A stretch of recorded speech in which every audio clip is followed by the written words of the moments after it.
بسم اللہ الرحمن الرحیم۔ السلام علیکم۔ آپ سبھی کو میرے چینل نالج فار مسلم میں خوش آمدید۔ یوسف علیہ السلام کی برات یقینی ہونے کے باوجود عزیز مصر اور اس کی بیوی نے ان کو قید خانے میں رکھنے کا فیصلہ اس لیے کیا تاکہ لوگوں کی چہمگوئیاں کم ہو جائیں اور وہ کچھ مدت خوائے قلیل ہو قید میں رہ کر ہی رہا ہوں گے۔ یہ واقعہ بیان کیا گیا ہے کہ جب حضرت یوسف علیہ السلام نے اللہ تعالیٰ سے یہ دعا کی، جیل خانے میں جانا مجھے زیادہ پسند ہے، تو اللہ تعالیٰ نے ان کی طرف وحی بھیجی۔ آپ نے اپنی دانست میں قید خانے کو اپنے لیے بہتر سمجھا۔ اگر اللہ تعالیٰ سے عافیت کی دعا کرتے یقیناً تجھے عافیت نصیب ہوتی۔ مظلومیت کی حالت میں حضرت یوسف علیہ السلام کو پکڑ کر قید خانے کی طرف لے گئے اور قید کر دیا۔ حضرت یوسف علیہ السلام نے فرمایا، جہنم کے کھولتے پانی، زقوم کے کانٹوں اور تارکول کے لباس سے قید ہونا کئی گنا آسان ہے۔ حضرت یوسف علیہ السلام جب قید خانے میں داخل ہوئے تو ایک قوم کو دیکھا جس کی امیدیں ختم ہو گئی ہیں، مصیبتیں شدید تر ہو گئی ہیں اور ان کے دن انتہائی سخت عذاب میں بسر ہو رہے ہیں۔ اپنی عزت و شرافت کو بھلا چکے ہیں اور ان کی پیٹھ سخت داغدار ہو گئی ہیں۔ کوئی ان کا پرسان حال نہیں، ظالم مظلوم، جانی و بری سبھی مختلف ہو گئے ہیں۔ قیدیوں کی حالت راز کو دیکھ کر حضرت یوسف علیہ السلام ان کے پاس تشریف لے گئے۔ فرمایا، ان مصائب و آلام کو صبر کے ساتھ برداشت کرو، تمہیں اس کا اجر ملے گا۔ کہنے لگے، اے نوجوان، تیری آمد مبارک ہو، کیسی اچھی بات کرتا ہے، یہ بتائیں آپ ہیں کون؟ حضرت یوسف علیہ السلام نے فرمایا، میرا نام یوسف ہے، میں اللہ کے صفی، ان کے حبیب حضرت یعقوب علیہ السلام کا بیٹا ہوں، اور وہ اللہ کے نبی حضرت اسحاق علیہ السلام کے صاحبزادے ہیں۔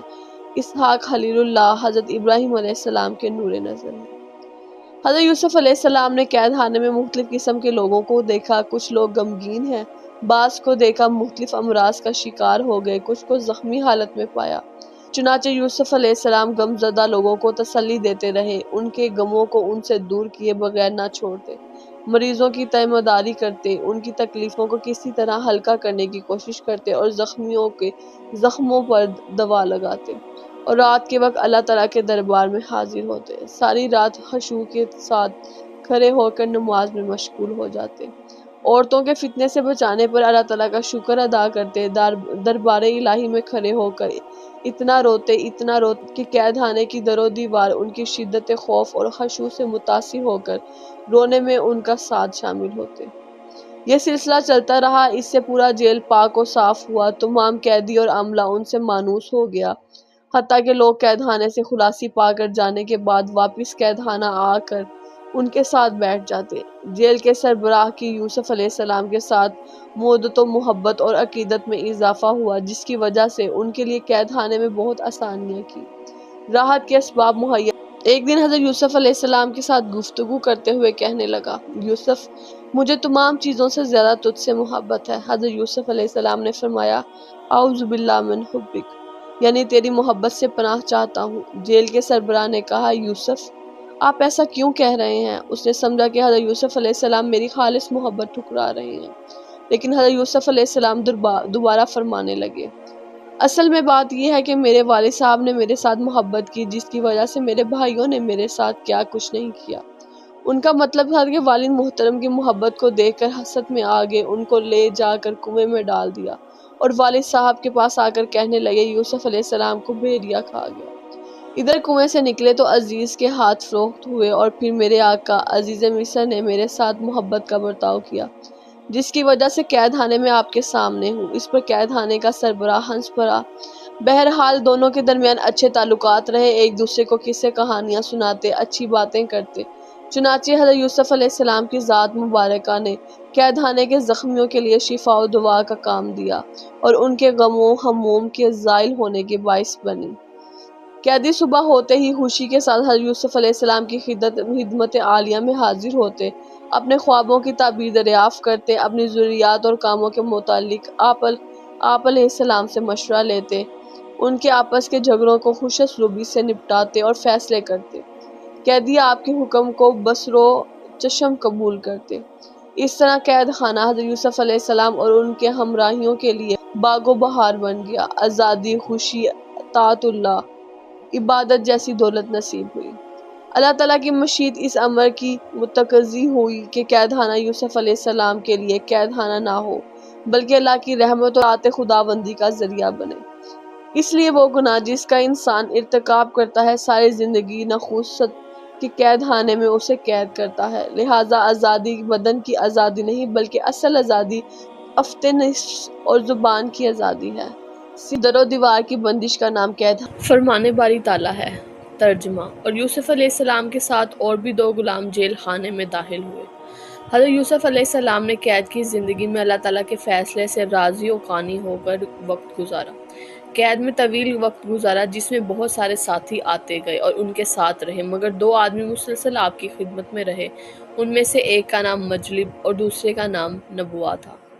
حضرت یوسف علیہ السلام تمام ساتھیوں کے ساتھ برابر کی محبت فرماتے، مگر مذکورہ دونوں افراد کا ان کے ساتھ تعلق دوسروں کے مقابلے میں زیادہ تھا۔ یہ دونوں حضرات ہمیشہ آپ کی مجالست میں وقت گزارتے، جو بات بھی دل میں گزرتی اس کے بارے میں ان سے پوچھتے، مگر ان کے قید ہونے کے اسباب سے حضرت یوسف علیہ السلام ناواقف تھے۔ کافی مدت گزرنے کے بعد ان کے قید ہونے کی وجہ معلوم ہو گئی، وہ یہ کہ مصر کے بادشاہ ولید بن ریان نے طویل زمانہ حکومت کی۔ لوگ اس کی حکومت سے اکتا گئے، ان سے جان چھڑوانے کے لیے تدبیریں کرنے لگے۔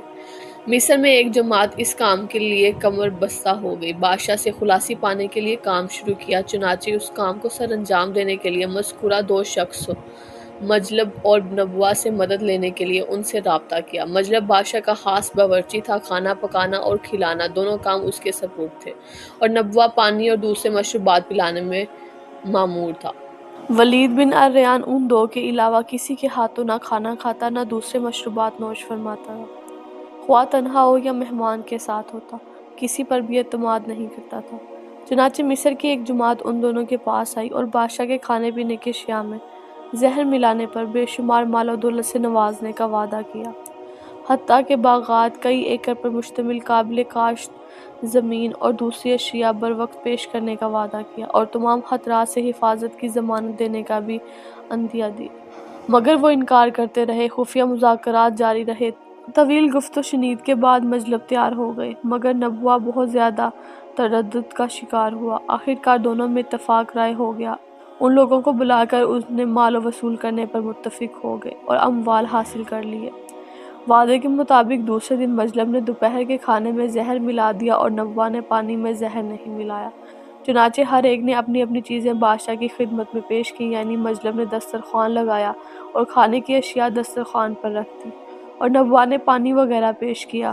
بادشاہ نے جب کھانے کی طرف ہاتھ بڑھایا تو نبوہ نے چیختے ہوئے کہا، میرے آقا، یہ کھانا نہ کھائیے۔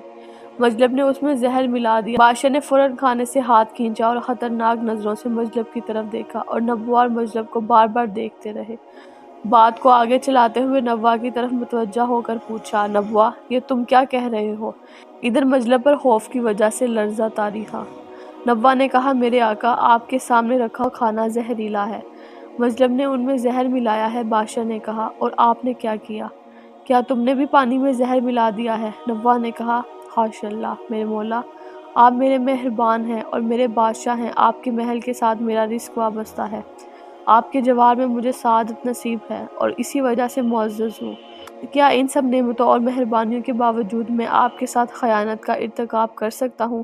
یہ عقل میں بھی نہیں آتا۔ بادشاہ ایک سخت نظر مجلب پر ڈالنے کے بعد نبوہ سے مخاطب ہوا۔ نبوہ اس پانی میں یک کے بعد دیگر گلاس کے گلاس بھر بھر کے پی گیا، مگر کچھ نہیں ہوا۔ صحیح سالم تندرست کھڑا رہا، اس لیے کہ صاف پانی تھا، زہر اس میں نہیں تھا۔ بادشاہ نشست بدل کر مجلب کے قریب ہوئے اور مجلب کو مخاطب ہو کر کہا، مجلب، یہ کھانا کھاؤ۔ مجلب پر لرزہ طاری ہوا، پیشانی پر پسینے چھوٹنے لگے، کہنے لگے، بادشاہ سلامت، میں اس کھانے کو نہیں کھا سکتا، میرے اس سنگین جرم کو معاف کیجیے۔ بادشاہ نے چیختے ہوئے مجلب سے کہا، اے خیانت کار شخص، کھانا زہریلا ہے، اس لیے تو کھانے سے ڈر رہا ہے اور مجھے قتل کرنا چاہتا ہے، مجھے بتاؤ، کھانے میں کس نے زہر ملایا؟ مجلب کی زبان اڑ گئی۔ بادشاہ نے تمام دربانوں کو بلایا، ان کو پکڑو اور میرے پاس ایک حیوان لے کر آؤ۔ دربانوں نے ایک بوڑھا اور عمر رسید گھوڑا حاضر کر دیا۔ یہ مسموم کھانا اس کو دیا۔ اس نے یہ سارا کھانا کھانے کے بعد ایک آواز نکالی اور مر کر زمین پر گر پڑا۔ اس وقت نبوہ کی خبر کی تائید ہوگی اور بادشاہ نے اس کی تصدیق کر دی۔ چنانچہ مجلب کے ساتھ نبوہ کو بھی قید کر لیا اور تحقیقات شروع ہو گئی۔ ان کے ساتھ انتہائی اہانت امیز سلوک کیا گیا۔ مجلب نے کھانے میں زہر ملانے کی پاداش میں قید ہوا اور نبوہ نے اس واقعے کے متعلق مطلع ہونے کے باوجود خبر دینے میں تاخیر کر دی، حتیٰ کہ آخر میں جا کر خبر دی۔ دونوں کو سزا کے لیے قید خانے میں ڈال دیا گیا۔ قید خانے میں دونوں حضرت یوسف علیہ السلام کے ساتھ رہنے لگے۔ صبح و شام ہر جگہ ہر مقام میں آپ ہی کے مصاحب رہے۔ ایک دن صبح کے وقت دونوں آپ کے ساتھ بیٹھے، مگر ان کو کوئی ضرور امر درپیش تھا۔ دونوں خاموشی سے کچھ دیر بیٹھے رہے۔ اس کے بعد نبوہ گویا ہوا اور کہا، اے یوسف، آپ کو کیا علم حاصل ہے؟ یوسف علیہ السلام نے فرمایا، میں خواب کی تعبیر بیان کر سکتا ہوں، اللہ تعالیٰ کے حکم سے خوابوں کی مکمل تفسیر کرتا ہوں۔ پھر خاموش ہو گئے۔ حضرت یوسف علیہ السلام نے نبوہ اور مجلب کی طرف دیکھا تو ان کو پریشان اور غمگین حالت میں پایا۔ ایسا لگتا تھا جیسے ان کو کوئی مصیبت پہنچی ہے یا غم لاحق ہو گیا ہے۔ ان کی یہ حالت دیکھ کر ان سے دریافت کیا، کیا ہوا تمہیں؟ غمگین کیوں معلوم ہوتے ہو؟ کہنے لگے، ہم نے ناپسندیدہ خواب دیکھا ہے۔ یوسف علیہ السلام نے پوچھا، وہ کیا ہے؟ تھوڑی دیر تک دونوں متردد ہو گئے۔ پھر مجلب بادشاہ کا باورچی نے کہا، یوسف، کیا آپ ہمارے خوابوں کی تعبیر بتا سکتے ہیں؟ یوسف علیہ السلام نے فرمایا، جی بتا سکتا ہوں۔ میں نے پہلے بھی کہا ہے، انشاءاللہ تعالیٰ بحکم الہی تمہارے خوابوں کی تفسیر بتا سکتا ہوں۔ مجلب نے فوراً کہا، میں نے خواب میں دیکھا گویا میں 3 تندوروں میں روٹیاں پکا رہا ہوں، اور پھر روٹیوں کو 3 ٹوکریوں میں رکھ کر سر پر رکھا اور پرندے اسے کھانے لگے۔ نبوہ ساقی بادشاہ نے کہا، میں نے دیکھا کہ میں نے 3 سفید انگور کے گچھے لیے، ان کو نچوڑا، پھر ان 3 برتنوں میں ڈالا، پھر ان کو صاف کر کے حسب معمول بادشاہ کو پلایا۔ دونوں کے خوابوں کو سن کر حضرت یوسف علیہ السلام تھوڑی دیر خاموش ہو گئے۔ ادھر وہ دونوں اپنے خوابوں کی تعبیر کے متعلق بے چینی سے حضرت یوسف علیہ السلام کی طرف دیکھنے لگے۔ خواب کی تعبیر کو سمجھنے کے بعد یوسف علیہ السلام کا رنگ متغیر ہو گیا۔ نبوہ ایک دوسرا خواب سنانے لگا۔ اس نے کہا، میں نے خود کو ایک باغ کے اندر دیکھا، جہاں میں ایک انگور کے درخت کے نیچے کھڑا ہوں اور انگور کے 3 خوشے ہیں۔ میں نے ان کو توڑا اور بادشاہ کا گلاس میرے ہاتھ میں تھا، انگوروں کو نچوڑ کر رس نکالا اور بادشاہ کو پلا دیا۔ یوسف علیہ السلام نے مجلب کے خواب کی حقیقت سمجھنے کے بعد تعبیر بتانے کو پسند نہیں کیا، اس لیے دوسری باتیں شروع کر دی، یعنی ان کو اسلام کی دعوت دینے میں مصروف ہو گئے اور ان کے ذہن سازی کرنے لگے، اور تعبیر بیان کرنے سے پہلے یہ بیان کرنا چاہا کہ یہ علم میرا کمال نہیں ہے بلکہ خالق کائنات کا عطا کردہ ہے، میں اپنی طرف سے کچھ بھی نہیں کر سکتا۔ یہ تقریر اس لیے کی تاکہ اس کے قیدی ساتھیوں کے دلوں میں نور ایمان پیدا ہو اور انہیں تقوی نصیب ہو اور خوابوں کے سچے ہونے کی شرط پوری ہو، اس لیے کہ ایمان اور سچائی انسان کے خوابوں کو سچا کر دیتی ہے۔ جھوٹا یا نافرمان انسان کبھی بھی سچا خواب نہیں دیکھ سکتا۔